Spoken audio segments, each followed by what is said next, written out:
Hey there everyone, Tom here. Welcome back to another Drive With Me video. Today's video is going to be about my car. As you can tell by the title of the video, it's going to be about do I regret getting a 2009 Vauxhall Corsa SXI? And the simple answer is no.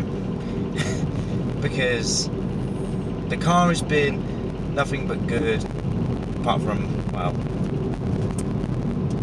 an odd rattle. The engine did blow up at one point, and it doesn't have air conditioning. They are the main flaws of this vehicle, and obviously you get that thing of, oh, Corsa drivers do this to 14-year-olds and stuff like that, but I don't do that, you know, and I don't know anyone that drives a Corsa that does do that, so here's what it is, you be you and you do whatever you want to do, but, you know, don't associate every single Corsa driver to be one of those people, you know.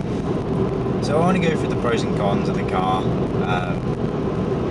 why I think it's good, worth money, and why I think it's not worth getting. A couple of pros. Handles amazingly, the radio's good, I mean not like radio, but like the speakers are good, you've got a nice display of the time and the temperature, your dials in front of you are good. There's also a secret menu within the car, which is also quite cool. The car also looks quite sporty, even though it's not very sporty at all. Unfortunately, I am saying that. I think it looks very sporty, and I think the handling's sporty. But the speed and acceleration and the 0 to 60 time, which is 13.9 seconds, doesn't make the car sporty one bit.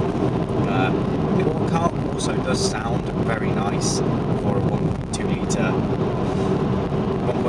4-cylinder petrol engine, which is what it's got. It's got no turbo. I haven't got a fancy air filter or anything like that. It's just a standard engine.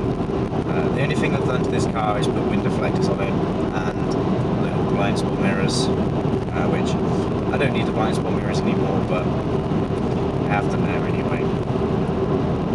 A couple of the negatives, of course, the engine did unfortunately blow up, but apparently that is a thing that happens with these cars.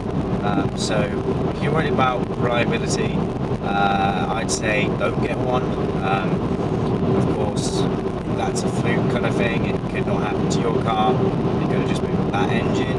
The thing that happened with the engine was the valve for the cylinder pierced into the piston, and then when the piston went to try and go up and down, it just couldn't, so it exploded within the cylinder, which broke the 4-cylinder, and yeah, it didn't go too well, and it did mean that the engine was blown. There was no cam bell snap, it wasn't any of that, it wasn't a cam sensor, it was just a complete blow up of the engine, which is insane, and it's amazing that the car can, well, live and survive, even though it does have a new engine now, so it does make sense. The other thing I don't like about this car is the fact it doesn't have air conditioning. Vauxhall decided they were going to make some cars, especially this one and probably ones before it, and even ones that are after this, which don't have air conditioning in them as standard. I believe in the SXI you can get air conditioning, but I believe it was an extra option. It was an option to get air conditioning in your car back in 2009 if you got a Vauxhall Corsa. Now, if you struggle with the heat, yeah, and this isn't a joke, I know I sound pretty stupid by saying that.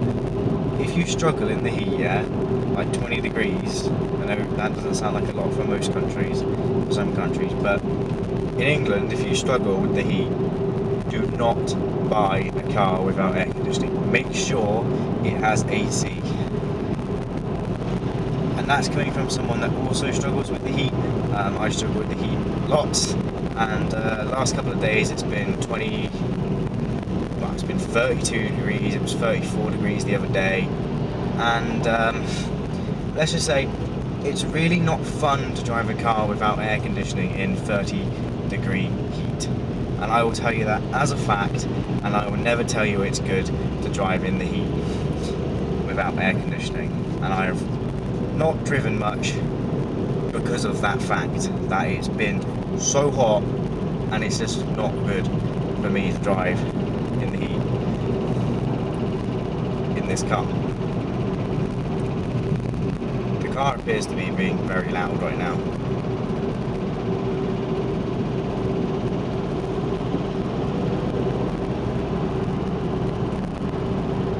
I don't know what it's doing, but the other thing that worries me about this car is that rattling. I don't know if you can hear it, but if I just stop accelerating for a second.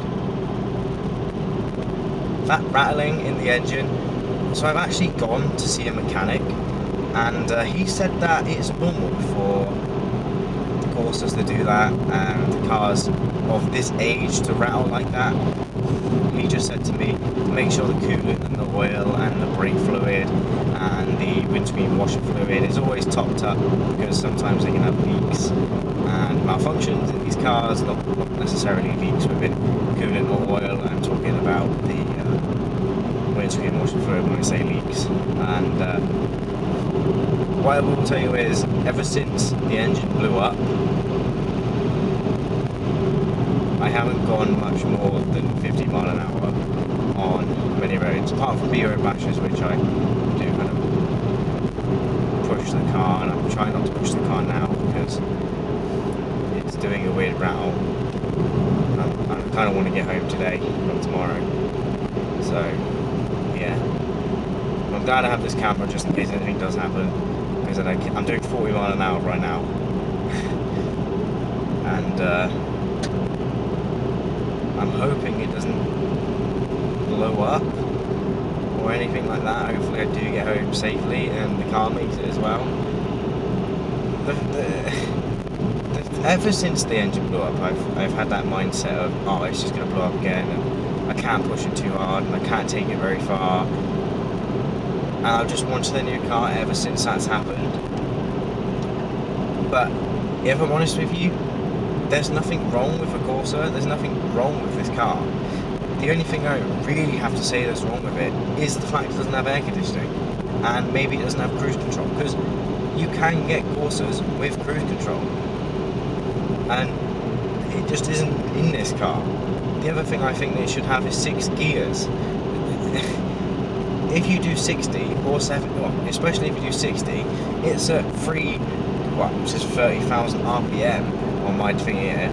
30,000 RPM at 60 mile an hour, right? I've been in a car on a racetrack, right? And it was a 1.5 litre SUV, yeah? And it was doing 80 mile an hour at 2,500 RPM. 80 mile an hour in a 1.5 litre SUV at 2,500 RPM. Like, you know, and this car is doing, well, it's doing 45 mile an hour at 2,500 RPM. But maybe that's just my car, and my car's broken or something like that. Well, it wouldn't surprise me, but, you know, and that's the point, you know. Ever since the car blew up, I've just not wanted to take it far. And I know I said this before, but it's worried me that I think the car's not going to take me to my destination, and I won't get there safely or at all, you know. And that's been a big worry for me for the last, well, year, because it blew up this time last year.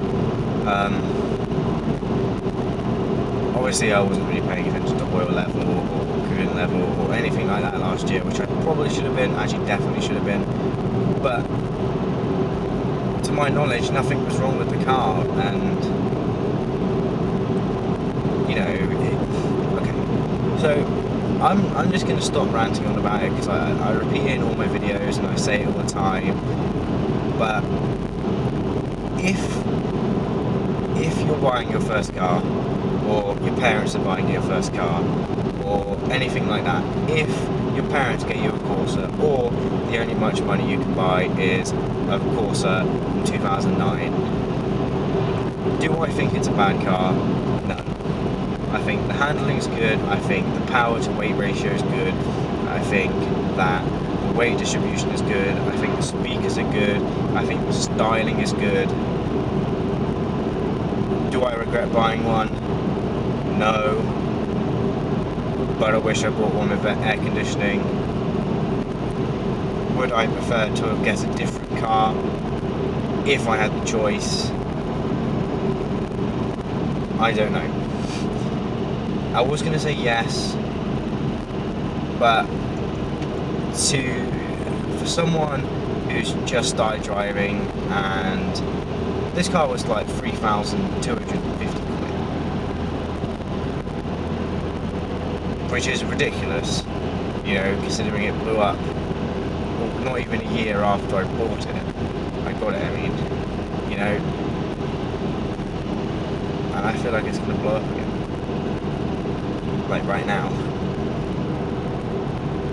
and I ain't going fast because I just feel like it's going to go bang,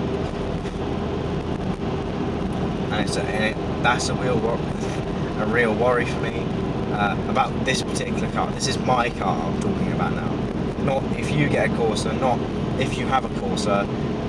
If you do have a Corsa that rattles like that, please do let me know in the comments down below, because I'd love to know if I'm the only one that has one that does that, you know, and I'd love to know if anyone else has blown up the way mine did, or it does not sound good. I'm pretty sure you can hear that because it's that loud. Anyway, I'm going to end the video here, and to answer the video question, do I regret getting a Vauxhall Corsa, a 2009 Vauxhall Corsa SXI? And the answer to the question is no, because it's my first car, and it's a little sort of thing to get used to driving. Am I looking to sell this car in a couple of months, maybe a couple of weeks? Yes. As soon as I get enough money to buy a decent car that's possibly better than this, I will 100% be getting a new car. And obviously I will release that, and I've had videos on about other cars that I might possibly get in the future, and this is definitely one of those cars that I'm going to get rid of very soon and get a different car. But that's going to bring me down to the end of this video. Hopefully I do make it home. If I don't, I'll pick up the camera and tell you guys what happened, or record something on my phone. But hopefully I do make it home. But I hope you guys have enjoyed, and I hope to see you guys next time. Goodbye. Look, see, I remember when I met you as a sophomore. Started out as friends, but I knew that we would want more. Hit your favorite restaurant with your favorite dress on. That's one of my favorite memories.